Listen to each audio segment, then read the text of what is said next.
Mana men. Bir zamonlar Gollivudda filmi real voqealarga asoslanganini bilarmidingiz? Filmdagi qahramon Sharon Tate va uning turmush o'rtoqi Roman Polanski haqiqatdan ham mavjud bo'lgan. Faqat ularning taqdiri filmdagidek baxtli yakun topmagan. Aslida voqea bunday bo'lgandi.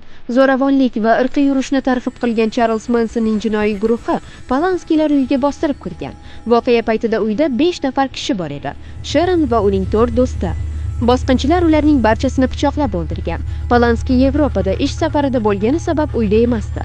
Yana ma'lumot o'rnida Sharon o'shanda homiladorlikning 9-oyida edi va jinoyatchilarga meni emas, hech bo'lmasa farzandimni omon qoldiring deb yolvorishiga qaramay, 16 marta pichoq urib ayovsizlarcha o'ldirilgan.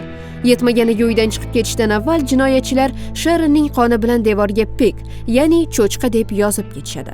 Jinoyat jazolanmay qolmadi. 1971-yilda Charles Manson va uning jinoyatdagi sheriklari qamoqqa hukm qilindi. Ularga avval o'lim jazosi berilgandi, ammo bu jazo Kaliforniyada vaqtincha bekor qilingach, umr bo'yi qamoqqa o'zgartirildi. Manson 2017-yilda qamoqxonada vafot etdi.